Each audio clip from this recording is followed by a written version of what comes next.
Hey, Imran Nanlawala, how you been, brother? I'm doing good, man. How are you? Hey, good, good. Hey, I know you've been a man of various talents, from your editing skills to your talking skills to your interview skills to, working at the university level and doing quite a bit of different things. But one thing I know you have a passion for is sports. Yes. Especially basketball. Right. I know you're a big San Antonio Spurs fan and you like to analyze basketball and teams. But I know you took you were coaching on the side, to some kids in the community, but then you also took a bigger step last year. You decided to work with a school in Texas. Yeah. What was the school's name? The team name was Springcreek, the Springcreek Spartans, and the school's name was Springcreek Academy. I did not work directly for the school. I worked with the team directly. Gotcha. Yeah. And now that you've worked with the team, but I know like this year previously they won the state championship. I know this year they won Texas is a big state now, so for anyone who doesn't understand. Yeah. So for winning the region, that's quite a bit of teams. Yep. But they were the regional champs. Yep. And Southwest region. Okay, which is huge. And that's like a really big metropolitan area too. So guys, for anyone who does not know, when we say Southwest, that's like Dallas. It's more than just that immediate area. But just the area where there's quite population is there. So they went there, won their region, and they went on to play for the state. But this year, they didn't get to win the state, but had that. So I know you had that experience with them. So hey, for a lot of us, we always want to reach that, right? As coaches, or as kids who may have kids who might play. What did you, in your experience being with them and being at sports at various levels, when you playing yourself to now coaching, what did you notice which was very important? Like what were 3 to 4 cultural things that you saw at that school that you felt like, hey, this is something I learned that we could put that as coaches or individuals who maybe work with other kids? I would say first, before we even talk about the team culture, the school culture, the culture amongst the coaches that were there, it's sometimes we have things that interest us or we're intrigued about, but we don't pursue them, right? And we'll make a whole bunch of excuses. I don't have enough knowledge, or I've never done this before, or what are people going to think? So in this one case, I would say that the interest has been there for the first time I coached was here actually where I'm in right now, Schiller Park. The recreation department had 6th through 8th grade teams. So when I was 18, I was able to be an assistant coach with my friend David, who actually lives 2 houses down. And we coached 6th to 8th graders. And that's where you kind of say okay, I enjoy this, right? And we did it for one more season after that. And then the interest was always there, right? Looking at the game at a different level. But then you're like, how do I get involved in this? How do I start? So it's just an interest. You find yourself watching games, watching hundreds of hours of Sports Center clips or Bleacher Report clips, whatever it may be. But then that next step. So I would say firstly is sometimes you just have to put yourself out there, right? So when I moved to Texas, a good friend of mine, Abdullah, and we were talking, saying we should get into coaching. We got some of the community kids together. We started coaching. Right. Then for me, I'm enjoying this, right? I'm bringing my camera. I'm recording. I'm going home. Even though you're volunteering, you're not getting paid for this. Then you're breaking down footage. Then you're almost doing a scouting report for your team, even though it's not very serious. So the passion comes out. Then you start noticing that look, this is something I'm very interested in, and it actually makes, if this was work, it's not like work. It's like having fun, but you're getting paid to do it. So then I got to meet these individuals at Spring Creek, and we just bounced some ideas off of one another. I invited the coach over to interview him for the Walaway. And then we had dinner, and then we just started speaking. He has some questions. I was able to provide, I'm hoping, some advice, some strategy. Nice. And then similarly, I had basketball questions, and he was able to provide a lot of insight and a lot of strategy about that. Then some players played on our team, and then we got to know each other more seriously. So from that point, it's kind of where, people need to learn about you, right, before they can take a risk or gamble on you, right? So the more opportunities you give them to learn who you are, how you get down. Are you someone that they can call and you're there, at the drop of a dime? Are you someone who's able to provide value as opposed to just taking value? So rapport is built, and then I'm starting to go into their field house, where the private facility where they practice, and then you start learning there's a culture. So number one, you asked about 4 or 5 takeaways. One of the things that I learned right away is culture. And you hear this a lot, right? Yeah, you got to establish culture from day one. But they take culture very seriously, right? And there's no compromise in the culture. So when there's a certain rule, you don't talk back to your coaches, or no foul language, or no staying out, it's a hard rule, right? There's no flexibility, right? So you're not supposed to be harsh or hard or strict in every single aspect, but there are certain principles or foundational items that you hold to. You can't bend on those. So what I found is that those individuals, those coaches, Coach Munir, Coach Hussein, Coach Muhammad, they didn't bend on certain things. So that was the first thing, right? Setting the culture, setting the expectations. Number two, the work ethic. These guys live together, right? So all the players, they live in one house. They live with the coach, one of the particular coaches, and there's a schedule. They go to school together. They leave school together. They go to the training facility together. Then after the training facility, they go to a separate gym to work out together. So everything is being done together. Everything is being done on a schedule. Those are really like, if you want to use like military terms, those are like your brothers in arms, right? So in our sports culture, you might not even go to the school that you play. You play with certain players if you're AAU or whatnot, but you don't live together. You don't even go to school together. These guys are living together. They're fighting together. They're making up together. They're cooking together. They're eating together.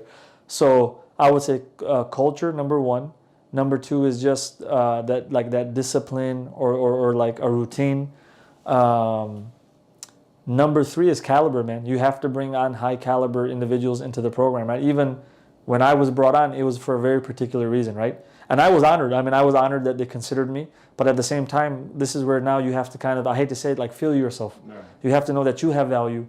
And obviously, from a faith-based background, we're supposed to do our work sincerely.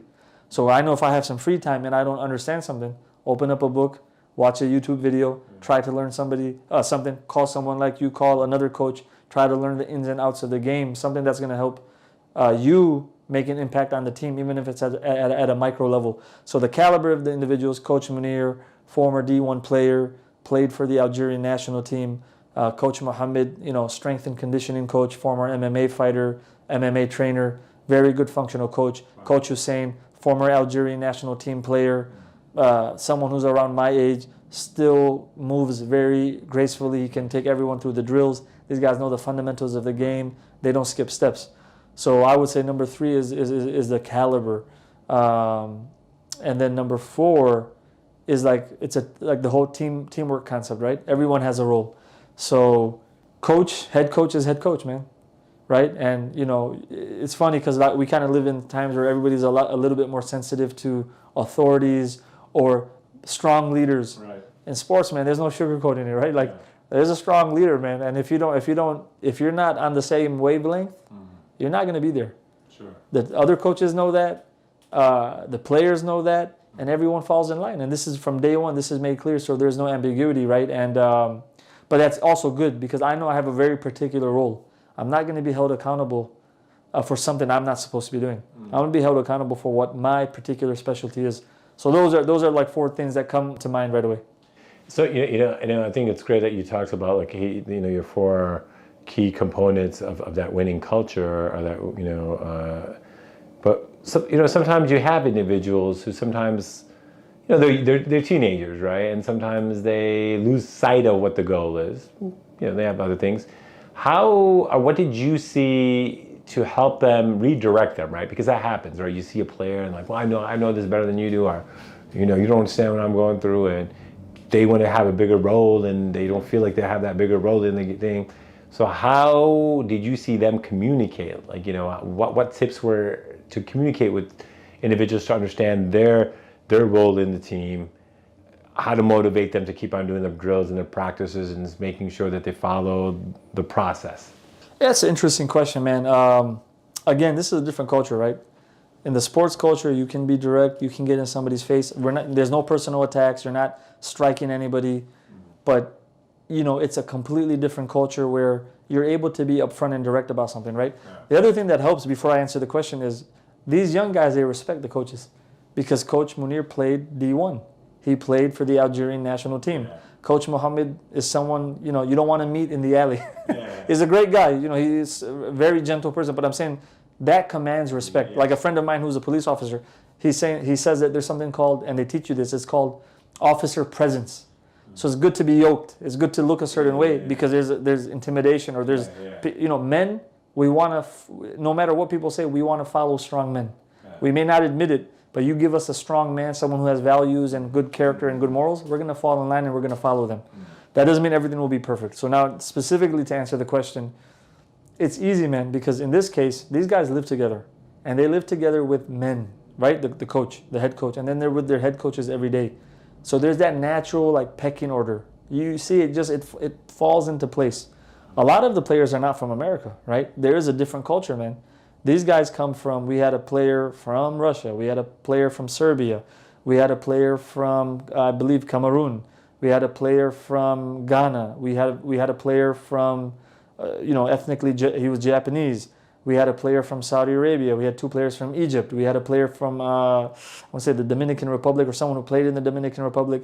Point guard was ethnically Australian, ancestrally Italian, born and raised in Singapore, right? So there's a different culture, and this notion of, I hate to say it, but like people who come from other countries, there's that still respect for the elders. There's that natural, like, they're going to be more disciplined, and you can kind of chew them out without them getting a little bit sensitive. So that makes things easier, right? Nice. But when you see the coaches are now invested to the point, they pick you up in the morning, they drop you off to school, they help you do your homework at night, they take you out to eat, they cook your meals, right? They get you the extra tutoring that you need. They take you to the IV medicine place. They take you for the x-rays. Coaches become either like fathers or uncles or bigger brothers. Right. You start respecting that because you see these guys are giving you time. Now, in the event that someone is really acting up, I haven't seen it personally, but from talking to the coaches, you get kicked out of the program. And it's not a one and done. Yeah. If someone's doing something repeatedly, or if someone does something like of gross misconduct, they don't take it lightly. Right. But that sets the tone. And as an educator, and I know as an educator, in the classroom, you set the tone from day one. You send a strong message, or you set the tone from day one. There's a stronger likelihood that's going to be followed for the rest of the year, right? Whereas if you're soft for the first couple of weeks and you let the students kind of run the classroom, it's going to be hard to reel them in. And that's from my experience as well. Right. So it's easy, man. And at the same time, the coaches are like fathers, bigger brothers and uncles. The occasional arm around your shoulder, the pep talk. But they care, man. And the goal that the coaches have for these guys is to learn the game, excel at the game, and play at the highest level. So these guys are not happy with just a state championship. I know Coach wants a national championship, which they won the year before I came there, right? National championship. He wants these guys to play D1, D2.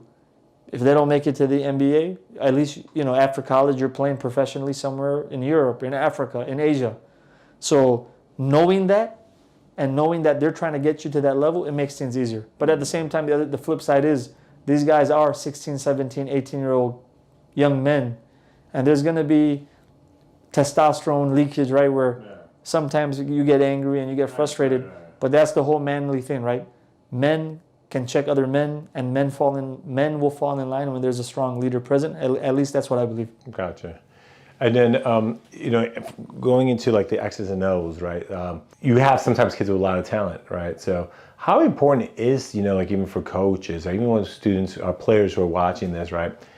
Sometimes like, well, let the talent just flow, right? But you see that in the NBA and stuff. It's not always the talent, but to follow a system, the offense, defense, like what just your thoughts on that, or is it like, hey, sometimes, what was the philosophy there? All right, just, hey, here's 1 or 2 plays just to kind of get the motion going and let them free flow, or, what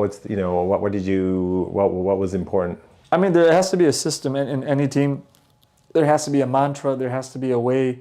Do you have a defensive identity? Do you have an offensive identity? Are you guard heavy? Like you're led by your guards. Are you big man heavy? Are you well balanced? Right. But then even in terms of like schemes and sets, every coach, and I'm not the head coach. I'm not an assistant. I was the director of basketball operations. I did some other things, but every coach has their tendencies and they have their schemes and sets they like to follow, right? But in terms of the first part of the question, like if you look at, of course we're talking about high school now, but let's look at the NBA. For people who are basketball heads, Kobe Bryant comes into the league. He's a top pick in the draft. He's not the number 1, I believe, but he was in the top 10. Very amazing talent, leaper, athletic. But you see, not until some of the fundamentals are enforced and taught, and the work ethic, gets to be there. And you see Michael Jordan talking about this kid is like bugging him, calling him, texting him. How do you do this? How do you do? Then you see him transcend. You look at a guy like Tim Duncan, San Antonio Spurs, my favorite team.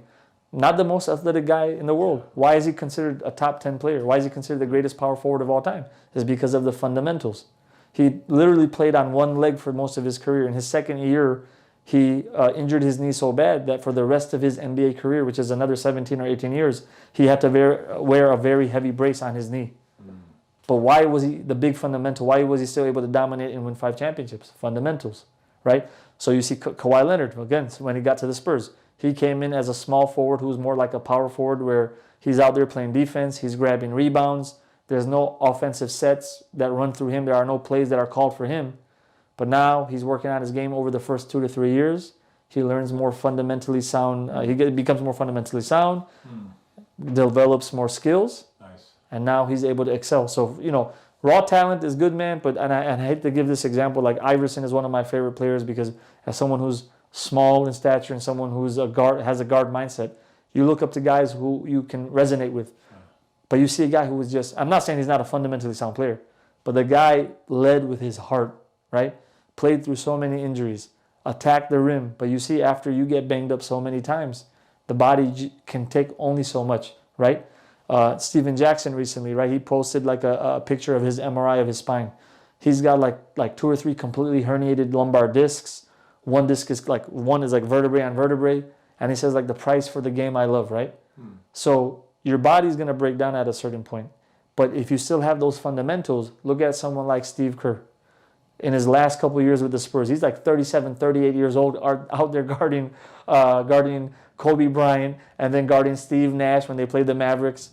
And he's hitting threes. And he's playing solid defense. Why? He's not quick. He's not fast. He's not strong. But fundamentals. Yeah. Defensive slides. Which way do I turn? How do I angle my body? Do I force a middle? So when you know these things and these things are ingrained to you, they become second nature, right? I haven't played basketball seriously in a long time, but there's still, because of muscle memory, something will come back. So I would say skills are great, but nothing beats practice, discipline, and fundamentals. Okay. Yeah. Okay, good. Hey, at the end, the ring, I got to see the ring. I got to hold the ring. This is no joke. That's not no plastic. That's like the real weight. Yeah, I can't wear this in public, man. Especially being back here, but I got to be careful. This might get taken, Right. No. It's I know some of the kids at our camp got to see it, so quite impressive. Even myself, when I held it, I was like, okay, this is not like one of those, kind of where the outside looks nice, but it's like really kind of plastic. I was excited to get it, man. It was again, going back to the first point. You have this desire, and you really want to do something, you got to try to figure out a way to make it work, man. Yeah. And again, big shout out to these guys, Spring Creek, the school, Spring Creek Academy, to the team, Spring Creek Spartans, to Dominic Romanelli, who kind of helped who facilitated the entire process, to Coach Munir, Coach Hussein, Coach Mohammed. These guys brought me on, made me feel like family, and honestly, like this, bro, like this is something I can lie to my kids about, saying that I was the head coach of this program like 10 years from now, and No, it's all right, but everyone has their parts into it. But I think there's a lot of learning. So even it's not just players. I mean, even as coaches, right? So you're a head coach of another like a community team. Yep. But now at a certain time, you now are like assistant coach for them. Are you helping out the player development or the videotaping, whatever they ask you to do? But so at every level, there's always going to be, you might be in charge, but then you also might be still, learning. Just like a person from college is a superstar, but now comes to the NBA, he's a freshie, right? He's just trying to figure things out, right? A high school might be dominant, goes to college first 2 years, he's like coming off the bench, right? So that's something that's, I think, very important, right? The idea of always humbling and learning. Oh, you have to. I mean, the thing is, you can't get this opportunity if you're not willing to do that. Yeah. Look at some of the guys who are the elite coaches in the NBA right now. I hate to take it back to this all the time. Doc Rivers started off like making video recordings for the Spurs or something, right? He played in the NBA, right. But he was like at the end of the bench for the Spurs, putting together film or something. Right. Look at Ime Udoka, right? He's the coach of the Boston Celtics, right? He's an assistant, maybe the last assistant on the Spurs for the first couple years. You got to humble yourself, man. Like it's when you go to a situation with too much confidence or like the sense of authority, it's not always going to work out. Now, if you deserve it, like you're someone like who's known to be at the level, which I was not, that's a different story. But you have to humble yourself, and you have to realize that everything is a learning opportunity, right? Like watching those guys conduct practice, watching how they practice, watching how they hold each other accountable as coaches and men, how they hold their players accountable. It's a lot to learn, and I would even try to replicate those things in the team that I was coaching, right? But you have to be willing to do that. Thank you for your time, Coach Imran. I'm going to call you Coach now because of the interview, but and then thank you for the tips and the background of a regional state champs. Appreciate it. Thank you.